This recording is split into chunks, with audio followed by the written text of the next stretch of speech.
Two people brought together by terror. Jill Hicks is a 7/7 survivor. Constable Andy Maxwell, one of the people who made sure she survived. They hadn't seen each other for years. They were at King's Cross Station this morning to help faith leaders send a simple message. A Christian, a Jew and a Muslim were side by side. They were walking, as so many people had to in 2005. Ladies and gents, we need you to start moving further back now, please. You probably remember where you were when you heard. Tomorrow that day will be 10 years into the past. The 52 victims of the 7/7 bombings died not because of who they were, but where they were. On trains and on a bus, going to work.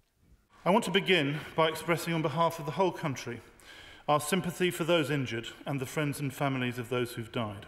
Charles Clarke was Home Secretary at the time. It was a day, he says, that changed how British people felt.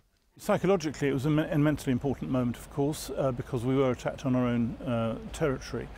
But I always thought that there was a slight mistaken belief that somehow the White Cliffs of Dover could keep away everything else that wasn't part of our own country. Since the four bombers died with their victims, there have been almost 2,500 terror arrests in the UK. But the type of threat has changed over 10 years. We have to look back only 10 days to Tunisia to see how. The change has been significant since 7/7. At that time, the terrorists were Al-Qaeda. Al-Qaeda are still dangerous, but they're nothing like as menacing as ISIL. ISIL are now appearing all over the world. Today's walk ended with prayers at Tavistock Square and a call to the government to work harder to help. What needs to be done is the more collaboration, engagement and partnership between the grassroots and the government. Only then we can win this fight against extremism. Tomorrow Britain will look back.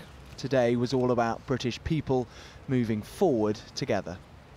Dominic Reynolds, 5 News.